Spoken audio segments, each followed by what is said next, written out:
Okay आईच्या नावानं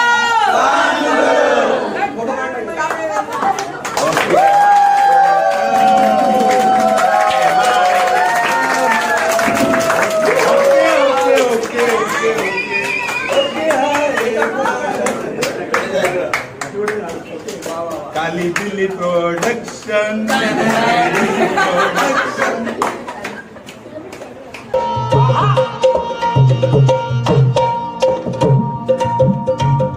बापाची झाड फेडाया त्याच्या पिंडाला हात लावाया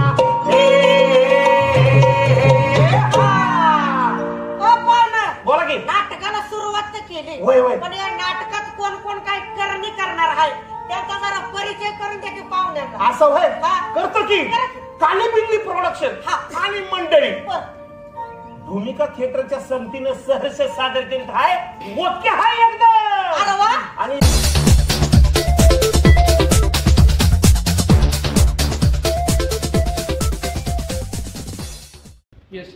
मंडळी नमस्कार, मी संतोष खामगावकर. सिनेमा गल्लीमध्ये तुमचं स्वागत आहे. आज शिवाजी मंदिरला ओके हाय एकदम या काली बिल्ली प्रोडक्शनचं नाटक ज्याचे 25 प्रयोग पार पडलेले आहेत. आज त्याचा 25वा प्रयोग होता आणि त्यानिमित्त या नाटकाची निर्माती, कलाकार आणि सोबतच दिग्दर्शक दोघेही माझ्यासोबत आहेत.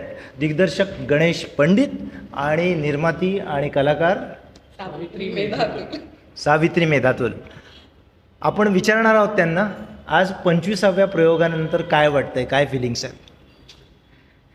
नाही, मग पहिली गोष्ट सावित्रीला पहिल्यांदा बोलू दे, कारण 25व्या प्रयोगापर्यंतचा प्रवास तिने जास्त मोठा साकारला. नंतर येऊया. हां. मला असं वाटतं आजच्या तुझ्या फिलिंग्स मला दिग्दर्शक म्हणून मला मजा आली. आजचा प्रयोग महत्त्वाची गोष्ट, मी जवळपास 80% नाटक प्रेक्षकात बसून बघितलं आणि दिग्दर्शक म्हणून आपण बोलूच नंतर, पण बाकी मजा आली. म्हणजे मला प्रेक्षकात बसून बघितलं नाटक, त्यामुळे प्रेक्षकांना किती मजा येते, प्रेक्षक कसं ते रिसीव्ह करतायत ते मी जास्त बघत होतो. त्यामुळे स्टेजपेक्षा माझं लक्ष प्रेक्षकांकडे जास्त होतं आणि ज्या गोष्टी पोचायला पाहिजेत, ज्या गोष्टी ज्या अर्थाने पोचायला पाहिजेत तर त्या व्यवस्थित पोचत आहेत. त्यामुळे आमचं नाटक, मी म्हणेन की नाटक आणि विषय पोहोचण्यात आम्ही बऱ्यापैकी यश मिळवलं आहे.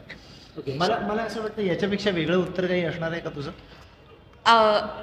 25व्या प्रयोगाला माझं एकच फिलिंग आहे आणि ते आहे आय एम फिलिंग ग्रेटफुल. माझी टीम आणि प्रेक्षक आणि सगळ्यांनीच हे नाटक आज इथपर्यंत पोचवलं आहे आणि असं वाटलं नव्हतं. सुरुवात केली तेव्हा असं काही विचारही नव्हता मनात, पण पोचलो आहे त्यामुळे खूप आनंद नक्की होतो आहे आणि आय एम जस्ट ग्रेटफुल.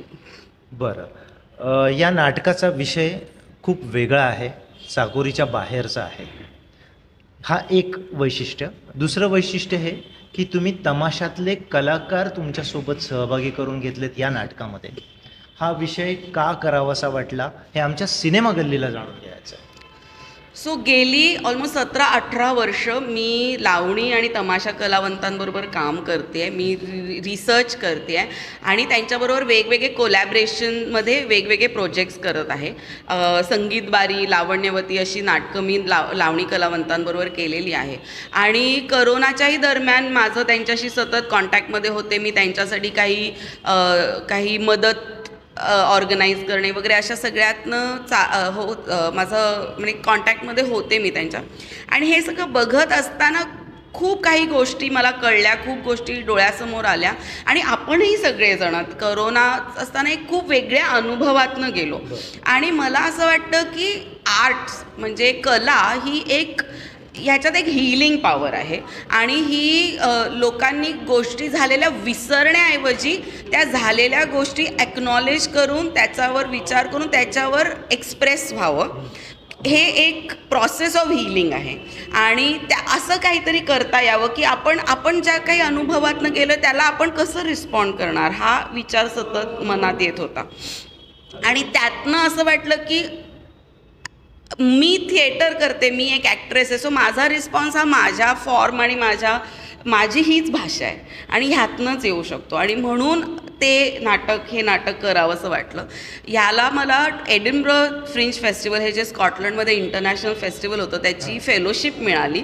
त्याच्यामुळे सुरुवातीला ह्या नाटकासाठीचा लागणारा रिसर्च आणि नंतर त्याची स्क्रिप्ट डेव्हलपमेंटची जी प्रोसेस होती त्याच्यासाठी आम्हाला थोडासा सपोर्ट मिळाला आणि त्यातनं मग हे नाटक पुढे ॲज दे से कारवा बढता गया आणि लोक जोडली जात गेली.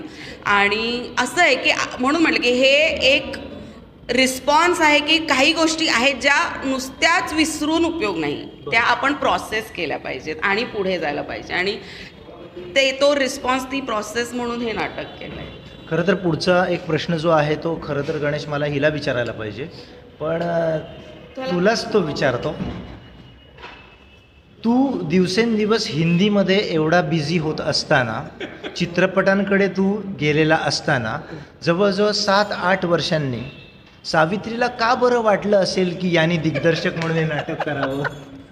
का वाटलं असेल याचं उत्तर खरं सावित्रीने द्यायला पाहिजे, पण तो मी सांगतो. कारण मुळात असं नाही आहे की मला काही नाटक करायचं नाही आहे किंवा नाटकाबद्दल मी काय हिंदीत गेलो आता कुठे मराठी नाटक बिटक करू, अजिबात नाही. मी तर आजही चान्स मिळेल त्यावेळेला एकांकिका स्पर्धांना जातो. मी तिकडे काहीच नाही तर परीक्षक म्हणून हो म्हणतो लगेच. 3-3, 4-4 दिवस मी तिकडे एकांकिका बघतो. कारण हे एकमेव साधन असं आहे जिकडे तुम्हाला आत्ताची मुलं काय करतात, आत्ताचे प्रॉब्लेम्स काय आहेत आणि त्या प्रॉब्लेम्सकडे ती मुलं कुठल्या नजरेने बघतात हे कळतं. दुसरी गोष्ट, थिएटर तुम्हाला सतत अपग्रेड करत असतं. म्हणजे सिनेमामध्ये तुम्हाला बऱ्यापैकी प्रेक्षकांना गृहीत धरून चालावं लागतं की त्यांना काय आवडेल किंवा त्यांना काय रुचेल, असा विचार थोडा तरी करावा लागतो. नाटकात तो अजूनही नाही करावा लागत. नाटक तुम्ही जे करता आणि ते खरंच जर तुम्ही मनापासून आणि पोटतिडकीने केलेलं असेल ना तर लोकांना ते आवडतं. लोकांना ते पटतं का याचा हा प्रश्न वेगळा, पण लोकांना ते आवडतं, लोक ते एक्सेप्ट करतात. त्यामुळे नाटकात वेगवेगळे प्रकार, वेगवेगळे फॉर्म्स, इवन वेगळा विचार मांडणारी नाटकंसुद्धा लोकांनी आत्तापर्यंत एक्सेप्ट केली आहेत. त्यामुळे नाटकाचा प्रेक्षक हा जास्त प्रगल्भ आहे सिनेमा आणि इतर गोष्टींपेक्षा, असं माझं मत आहे. कदाचित म्हणजे मी इतर प्रेक्षकांना काही कमी लेखत नाही आहे, पण मी आत्तापर्यंत जितकं पाहिलं आहे ते असं आहे. पण कुठलं तरी नाटक करायला तुम्हाला स्वतःला वाटलं पाहिजे की हे नाटक मी करायला हवं. अशी खूपशी नाटकं आहेत जी मी बघतो, पण मला बघण्यापुरती ती आवडतात, मजा येते, पण असं नाही वाटत हे मला करायला हवं होतं किंवा हे मी करायला हवं होतं. तर ते उत्तर दिले ते मला माहीत नाही, पण मी सांगतोय आता. तर या गोष्टीमुळे मला हे नाटक करायला ज्यावेळेला हिने विचारलं त्यावेळेला तिने स्क्रिप्ट दिलं होतं की याच्यात काही बघ, अजून काही एडिट करता येतं आहे का, काही शार्प करता येतं आहे का वगैरे वगैरे. ते करत असताना अचानक एक आयडिया सुचली जी मी हिला सांगितली, हिला ती आवडली आणि नंतर आम्ही सुधाकर दादांना ऐकवली, त्यांनाही ती आवडली. सो अख्खं नाटक रिराईट केलं त्या अनुषंगाने आणि ते तसं झाल्यामुळे आम्हाला जाम मजा आली. आता ते नाटक करायला मला आवडत होतं जे नवीन तयार झालं होतं ते, कारण त्यात तो आपण म्हणतो तसा तो किडा होता जो आय वॉज मिसिंग एवढी वर्ष. आणि ते वाचल्यानंतर त्याचं वाचन झालं 2-3 वेळा आणि मग मला असं ते वाटायला लागलं की नाही हे मीच करायला पाहिजे. आणि तरीही मी हिला बोललो नव्हतं, हीच करणार होती डिरेक्ट, पण मग नंतर तिला तसं वाटलं की नाही तूच कर. हां, मग चंद्रा करणार होतीस. सो ओरिजिनली प्लॅन होता की तो लिहिणार होता, मी डिरेक्ट करणार होते. आणि पण जसं तो म्हणाला की ॲक्च्युली मी गणेशला एक 20-22 वर्ष पूर्वीपासून ओळखते, पण मध्ये बरीच वर्ष आमचा काही कॉन्टॅक्ट नव्हता. आणि माझ्या एका नाटकाला तो आला आणि परत आमचा कॉन्टॅक्ट झाला. आणि तेव्हा मी विचार करत होते की मी सुधाकर दादांबरोबर ह्या नाटकावर काम करत होते, पण मला त्याच्यात आणि काहीतरी करायचं होतं. आणि मी विचार करत होते की कोणाबरोबर हे काम करता येईल. आणि अचानक आम्ही परत एकमेकांच्या आयुष्यात आलो आणि आम्हाला की गण्या हे करूया आपण आणि मी तुला तुला आवडेल. आणि असंच होतं की म्हटलं की ह्यात वेळ खूप लागणार आहे, मला तुझा वेळ हवा आहे, पण हे काहीतरी एक्साइटिंग आहे, मी तुला ऐकवते. आणि देन तो पण त्याला आवडलं आणि आम्ही ह्याच्यावर काम करायला लागलो. ओरिजिनली असं ठरलं होतं की मी डिरेक्ट करणार आणि ह्यानं लिहायचं, पण ते स्क्रिप्ट असं इव्हॉल्व व्हायला लागलं की मी म्हटलं गण्या ही चंद्रा मीच करायला हवी. आणि तोपर्यंत त्याला वाटायला लागलं की आणि म्हटलं हे नाटकाचं जॉनर असं आहे ना की हे तूच डिरेक्ट कर, की हा माझा डिरेक्शनसाठी हा पिंड नाही माझा, असं कॉमेडी नाटक करणं जो त्याचा आहे. पण ही चंद्रा मीच करायला हवी असं मला वाटलं. त्यामुळे मग आम्ही असं ते इव्हॉल्व्ह झाले आमचे रोल, आणि मी ॲक्टिंग करायचं ठरलं आणि त्याने दिग्दर्शन करायचं ठरलं. बरं, नाटकामध्ये कलाकार म्हणून काम करणं तसं बघायचं झालं, म्हणजे कलाकाराचं पण मेहनत असते त्यामध्ये, पण तसं बघायचं झालं तर यायचं, काम करायचं, पाकीट घ्यायचं आणि जायचं. पण तू चक्क पाकीट घेण्याच्या ऐवजी पाकीट देण्याची भूमिका करतेस निर्मातीची. कसं वाटतंय तुला? खूप. मला आता फक्त पाकीट घ्यायची कामं करायचे नाही, पण ते कसं निर्माता सुद्धा म्हणजे हे सगळे डिसिजन्स आहेत ना, ते इव्हॉल्व्ह झालेले डिसिजन. असं ठरलं नव्हतं की मी निर्माती बनीन ह्या नाटकानं, पण ते नाटक करता करता असं जाणवायला लागलं की ह्या सगळ्या लोकांना घेऊन ही जी आता घडी बसवली आहे ती मॅनेज करून नाटक चालवणारा निर्माता आणि हे सगळं समजून घेऊन मिळणारा निर्माता कसं, म्हणजे. आणि मग मी सुनील शानबागांबरोबर काम करायचे तेव्हा सुनील शानबाग म्हणाले होते की काय ना, कधी कधी तुम्हाला हवं तसं नाटक करायचं असेल ना तर मग ते तुम्हालाच करावं लागतं, ते दुसऱ्यांना नाही करतायत. आणि तेव्हा आमचं ह्या विषयावर खूप बोलणं झालं आणि मी गणेशला म्हटलं की नाही गणेश, पण हे असंच व्हायला पाहिजे नाटक, तरच त्याच्यात मजा आहे. आणि म्हणून मग शेवटी मी म्हटलं की मारूया उडी. आता तुम्ही उडी मारलेली आहे म्हणून विचारायचा शेवटचा प्रश्न आहे एक, तो हा की कुठल्याही प्रकारे काय म्हणतात ना, नावाजलेले कलाकार न घेता तुम्हाला कुठून तरी गावातून, खेडेगावातून तमाशापटातले कलाकार तुम्ही घेतलेले आहेत याच्यामध्ये. अर्थात सावित्री ज्याप्रमाणे रिसर्च करते त्या रिसर्चच्या आधारावरतीच आले असतील, पण त्यांच्यामागे कुठल्याही प्रकारचं महाराष्ट्रात नावलौकिक नव्हतं थिएटरचं. असं असताना तुम्हाला दोघांनाही दिग्दर्शक म्हणून किंवा निर्माती म्हणून ही रिस्क किंवा धोका तुम्हाला वाटला नाही का? आणि मग जर वाटलं असेल तर मग तो ओव्हरकम कसा केला? नाही, वाटला.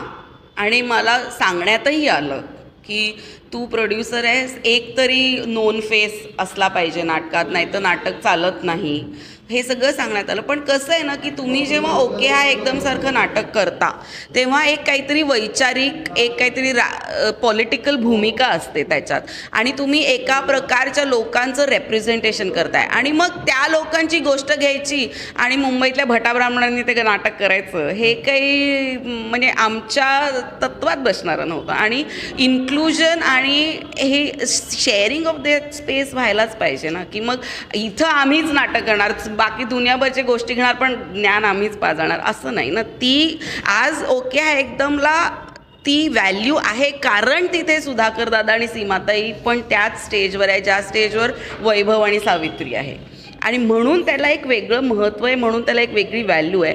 आणि ते सोपं नाही आहे, ते बरेचदा सगळ्या व्यावसायिक नाटकाच्या पैशाच्या आणि ह्या हिशोबात बसणारं नाही आहे. But if not us who will, right? आणि जेव्हा तुम्हाला हे प्रिव्हिलेज असतं म्हणायचं तेव्हा हे कठीण डिसिजन थोडे घ्यायला लागतात. आणि मी म्हटलं तसं माझं अपब्रिंगिंगच चळवळीतनं आणि असं आल्यामुळे हो मला माहिती आहे, मला सगळ्यांनी सांगितलं की हा व्यवसाय म्हणून हा चांगला डिसिजन नाही. आणि आम्ही म्हटलं की ठीक आहे आपण बघूया काय होतं ते. पण आज 25 पर्यंत आता पोचलोय बाबा आम्ही, आणि पुढं पोचू अशी अपेक्षा आहे. पण कधी कधी काही डिसिजन्स हे म्हणजे आजच्या परिस्थितीत हा डिसिजन माझ्यासाठी घेणं खूप महत्त्वाचं होतं, आणि म्हणून मी प्रोड्युसर झाले की हे नाटक असंच करायचं, तर मग मीच प्रोड्युसर व्हायचं असेल तरी चालेल, पण हे असंच नाटक व्हायला पाहिजे.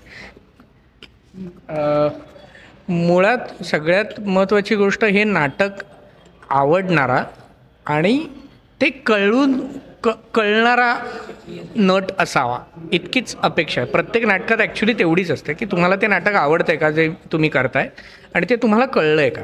सो आम्ही हे नाटक करण्यामागचा सगळ्यात मोठा प्लस पॉईंट हा होता, म्हणजे हे कलाकार घेण्यामागचा, की एकतर ते त्यांनीच भोगलं आहे, जे या नाटकात म्हटलं गेलं आहे ते सगळं त्यांनी भोगलं आहे, आणि ते त्यांनी भोगलेलं असल्यामुळे इतर कलाकारांनी त्यांचं म्हणणं मांडणं आणि तुम्ही तुमचं स्वतःचं म्हणणं मांडणं यात फरक आहे. त्यामुळे ते भोगलेलं असल्यामुळे ते जितकं पोटतिडकीने येतं तितकं इतर नट आणू शकतील का याची, म्हणजे इतर मी वाईट कोणाला म्हणत नाही, पण मला जर फॉर एक्झाम्पल काही लोक असं म्हणतात की दारुड्याचा रोल करण्यासाठी काही लोक दारू पितात, सो त्याने ती पिऊ नये किंवा प्यावी हा मुद्दा नाही आहे. मुद्दा हा आहे की नशा काय हे जर तुम्ही अनुभवलंच नाही तर कुणाला तरी बघून तुम्हाला मिमिक्री करण्यापलीकडे तुमच्याकडे पर्याय उरत नाही. सो तो माझ्या नाटकात तो एक मोठा प्लस पॉईंट आहे की इकडे मला तमाशा कलाकारांना काय वाटतं हे कोणाला समजवावं लागलं नाही, कारण आणि ते त्यांनी तेवढ्याच ताकदीचे कलाकार आहेत. म्हणजे हां, आज they deserve it. सीमाताई, सुधाकर दादा तेवढ्याच ताकदीचे कलाकार आहेत. मग जर ते तेवढ्या ताकदीचे कलाकार असतील तर त्यांना तो रंगमंच आणि ते व्यासपीठ उपलब्ध व्हायला हवं. आणि एक्झॅक्टली जास्त बोलली मी. नाही असो, पण ओके हाय एकदम या नावाची आयडिया कोणाची होती?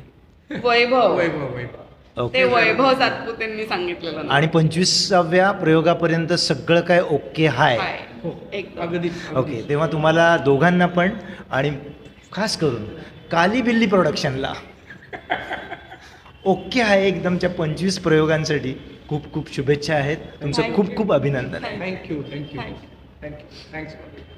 अत्तर की बोतल पत्थर से फोड़ दोगे, माशाल्लाह माशाल्लाह. अत्तर की बोतल पत्थर से फोड़ दोगे और ढोल की तुनतुने की आवाज सुनी तो खाना पीना छोड़ दो. अरे वा, काय मंडळी मग करायची का सुरुवात? आहो बघा वा, त्यांना किती आनंद झालाय. मग? काय हो. त्यांचा तर होकार हाय, हा पण पाहुणं हा तुमचं कसं? आता आमचं कसं म्हणून काय विचारताय? त्यांचं हाय म्हणल्यावर आमचं बी हायच की. ओके हाय एकदम.